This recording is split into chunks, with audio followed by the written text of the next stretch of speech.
Hello everyone, my name is Lowko, and welcome back to a professional match of StarCraft 2. Today it's time for a best of 3 series of Protoss versus Protoss, where in game number 1 we find ourselves on 2000 atmospheres.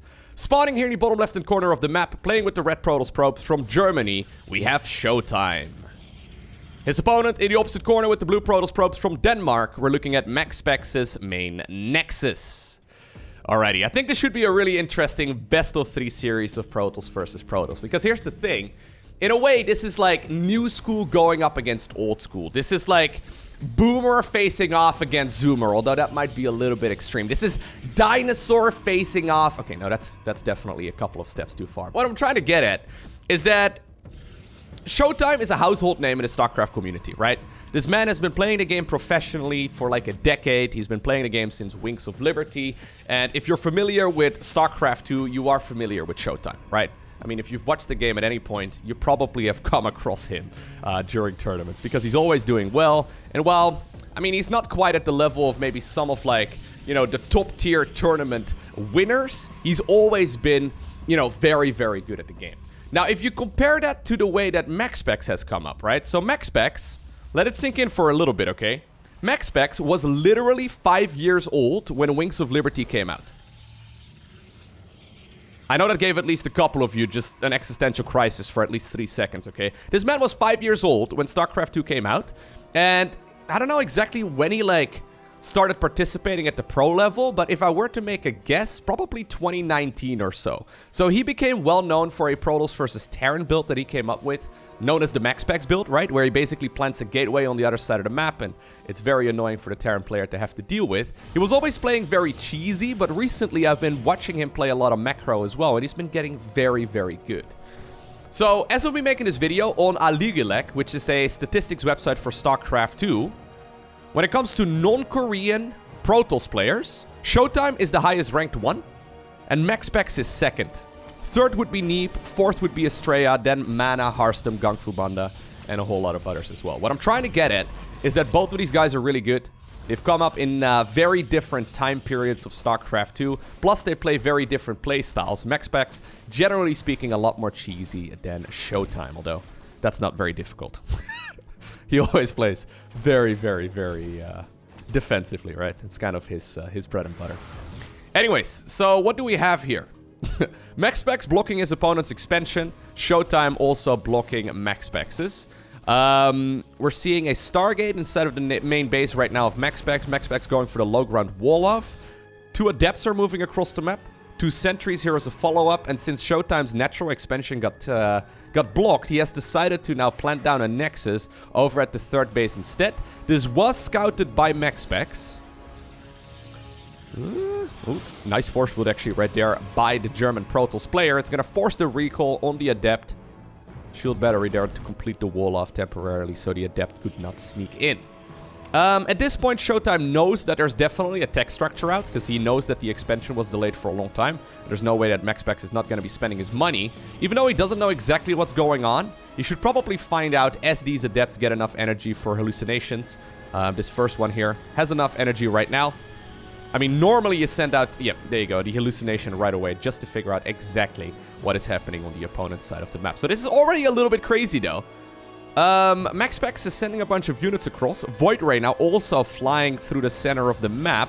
Oracle is a follow-up. Both players are expanding, but ShoWTimE's expansion is over at the 3rd base. He's currently defending the high ground over here inside of the main, and actually I don't really know if I like that. I mean, Nexus is done, shield battery is done. You can battery overcharge it, but you can't if it's dead.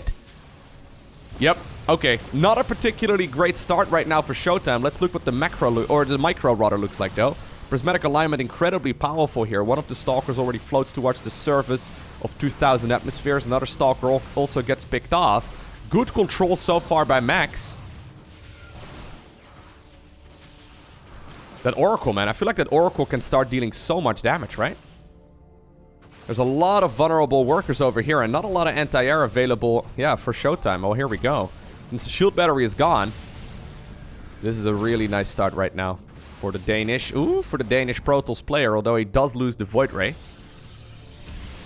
Eventually, these Oracles can out-DPS the shield batteries, but right now it's out of energy, so it's gonna have to run. Thought it was out of energy anyway, but it picked up 8 worker kills here in total. Not bad. Still a full wall off though for MaxPax, so it's a little bit awkward. Might very well have to destroy one of his own structures here to create a little bit of a path towards an eventual third base that he can take in 2 different locations if he wants to. Second Oracle also out. We see a Forge right now as a follow-up, as well as another couple of gateways. Twilight Council's already acquired 2, so he's going to be going for the Blink upgrade, whereas ShoWTimE has planted down the Dark Shrine. So we saw ShoWTimE going for the Twilight Council as well. I thought maybe that was also going to be for Blink, but it's going to be DTs. Oh, actually going up against DTs. Oracle gets picked off right there, but MaxPax, while opening up Stargate and while going Twilight Council with Blink, he's also going Dark Shrine. So this is some very aggressive play here from the both of them. I quite like this. I mean, far more aggressive for MaxPax, but that's not really too surprising. Okay, 1 probe for ShoWTimE snuck out. And it's planted down a pylon relatively close to where the Protoss, well, apparently is going to take the 3rd base. Prism will be available as well for ShoWTimE, though, so that's like a secondary way of warping in. Okay, Dark Shrine is going to finish up here. Dark Shrine is going to finish up over here as well in about half a minute or so time. Okay. Already a fun series. I'm already liking this. I would say there's a slight advantage here for MaxPax. I've never been a big fan of taking this as your first expo. It's very difficult to control properly, but so far, ShoWTimE didn't take critical amounts of damage. While he lost a lot of workers, obviously, MaxPax also expended later, so it kind of makes up the difference. Okay. The 2 invisible ninjas get warped in very slowly, because this is a, you know, just a pylon. There's no gateway or nexus attached to it, which means that it takes a little bit. Is he going to wait for the prism and then ferry it into the main base? I think so. Okay. MaxPax at the same time is moving out. How much damage can these Dark Templar do? There is some detection out. Yeah, obviously there's an Oracle, but it's currently on the other side of the map. There is an Observer available here as well for ShoWTimE, but there's just a million Stalkers here for MaxPax. Okay, Dark Templar go into the main base, and they're going to be able to slice and dice these probes up very quickly. Look at Perry over here. Perry got killed. Also, joining that Stalker from earlier at the surface of the planet. Okay, Blink forward right now. Snipes the Observer, which means that this Dark Templar actually has free reign for at least a little while. Shield battery overcharge will be utilized, but at this point, I wonder if there's not just a little bit too much damage per second here for MaxPax. At the same time, on the other side of the map, though, the DTs are still going to town. Pylon apparently was killed, so that means that a couple of the structures will be unpowered. Eventually, there's going to be a photon cannon finishing up, and I think that will be able to get rid of that Dark Templar, but so many workers are killed on both sides of the map. Immortal is out right now for ShoWTimE. That's going to be phenomenal here against those Stalkers. So he's going to try and micro against it. I mean, the Dark Templar, man, they deal so much damage! He's going to be able to kill the Immortal, too. Yeah, you see it get sliced up in 2 pieces? Right through the center, I suppose. Oh, God. Prism. Hello. MaxPax is playing a good micro game so far, right? I'm seeing a couple of slip-ups here from ShoWTimE. I mean, obviously, both players just lost a tremendous amount of workers, but big picture once again, I think this is a slight advantage here for Max. Especially with this expansion now in a little bit of trouble. Is there going to be another Immortal coming up? No, he can't afford it right now. Okay, good Blink micro. Yeah, Blink is so helpful, right? So Blink is done right now as well for ShoWTimE. He's going to be able to use those Stalkers defensively. High ground advantage here, though, for the German Protoss player, although Oracle is going to try and nullify that. Revelation here also being utilized, so you can maybe pick up the weakened Stalker a little bit easier. A couple of Zealots have been warped in. ShoWTimE can just barely afford another Gas Geyser, but I think he probably wants to get himself that charged upgrade here relatively soon as well. Maybe an Immortal, I don't know. Yeah, the Blink is really good. Did he just actually come in from the side to snipe that weakened Stalker? I think he did. Okay, that Stalker's going to get picked off as well. Dark Templar being warped in. Oracle also once again swoops in and kills a couple more workers. Man, Oracle is now up to 13 kills, and it's not done yet. Dark Templar on the other side of the map, but there's already a photon cannon here. Get out, get out, get out. All right. Couple more workers, not bad. Oracle eventually also blows up. A very explosive first 9 minutes of this matchup, right? You can kind of see how difficult Protoss versus Protoss is to play. Because you and me probably would have already lost the game, right? There's so many different ways of harassing your opponent. If you all army hotkey once, you die, right? That's kind of the nature of Protoss versus Protoss. Because you need detection in multiple directions, and you need units in the wall offs and all that. MaxPax still has a pro patrolling back and forth here just to make sure that adepts can't shade in. It's so easily to just let one of those units slip through the cracks. Alright. Robo Facility is going to finish up here as well for MaxPax. Upgrades wise, there is a slight advantage here as well for the Danishman. Okay. ShoWTimE still has this Nexus though, which is pretty crazy. I thought this Nexus was going to be in a lot of trouble at like the 2-minute mark, and even though it's taken a lot of bruises, it's still alive, which is the most important part. They will obviously regenerate shields. Okay, so are we now just going to transition towards a macro game? Seems like it, right? So charge is going up on both sides of the map. There is an upgrade lead here for MaxPax. So if it's a macro game, right, and he's got the slight army advantage as well as the slight eco advantage as well as a full upgrade, that is a really nice situation for him to be in, especially when you're both making the same units. Now, of course, in Protoss versus Protoss, disruptors are really common, especially once you have the eco for it. So I wouldn't be surprised at all if MaxPax is going to try and prevent the game from transitioning towards that point. Yeah, exactly. Like, leverage the advantage until your opponent can get that big splash damage out. Okay. More gateways are finishing up. That pylon over here for ShoWTimE in the most obvious location ever, which is why MaxPax hasn't scouted it. He's gone around it. He's looked for the pylon, but it's literally right there. And for some reason... Yep, he hasn't actually picked up on it. Okay, good force field right there. Obviously, Defender's advantage in this matchup is huge with those shield batteries. ShoWTimE securing his own 4th Nexus right now at the 6 o'clock. MaxPax grabbing his at the 12. Pylon on the left side as well. Okay, 1 Dark Templar killing a couple of workers. It doesn't have Shadow Stride, so it's not going to be able to get away. MaxPax still threatening, though. He wants to go in here. A couple of Zealots just used their charge ability on the rock, so I think he's going to have to wait a little bit longer until he commits. I mean, do you want to commit right now? I actually would be a little bit scared right now if I was MaxPax to commit here. He does have a couple of Archons here in the mix. Archons are phenomenal when it comes to dealing with the Zealots. Battery overcharge there in the back. Beautiful kiting by ShoWTimE gets back to the safety of those shieldy boys. Stalkers, once again, a little bit further in the front. The Zealots had their charge ability off cooldown. Both players dancing. Okay. Shield battery comes up. Or actually, no. Second photon cannon comes up. Maybe a little bit concerned that a couple of... no, I didn't need it. Okay, I was going to say, maybe I was a little bit concerned that a couple of DTs could move in here. Ooh, ShoWTimE moving that Observer a little far forward, but he does spot the army and he does save the Observer here as well. +3 comes up here for MaxPax. He does have an upgrade advantage right now. This is huge. So his Zealots and his Stalkers and everything will just deal more damage here. The entire ground army will. There's the Robo Bay.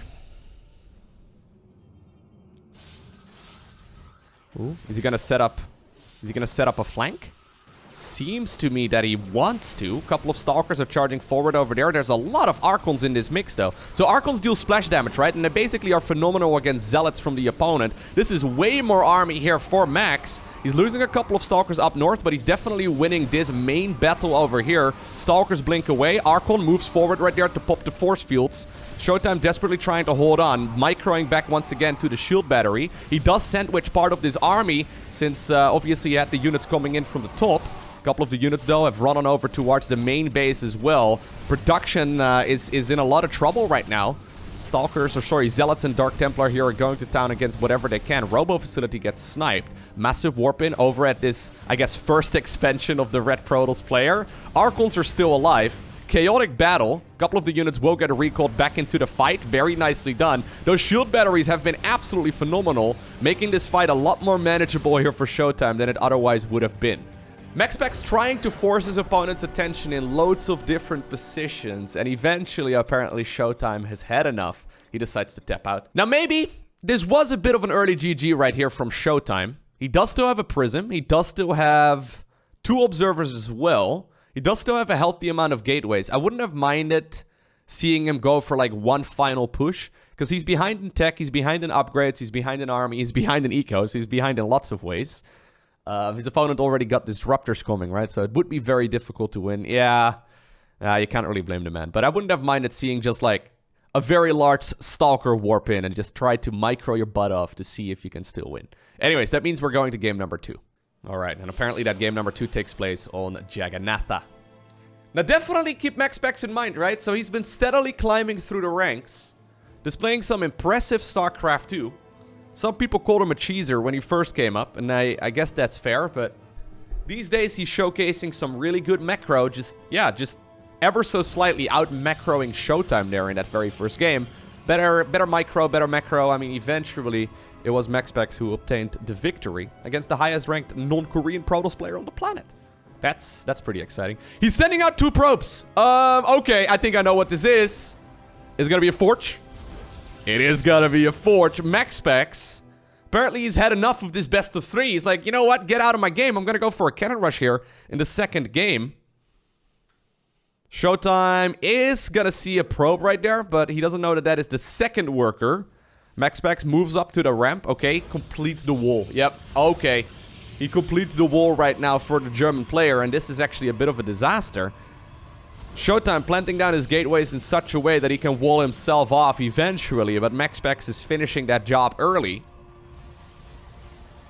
What exactly do you do right now if you're ShoWTimE? So there's the photon cannon coming up.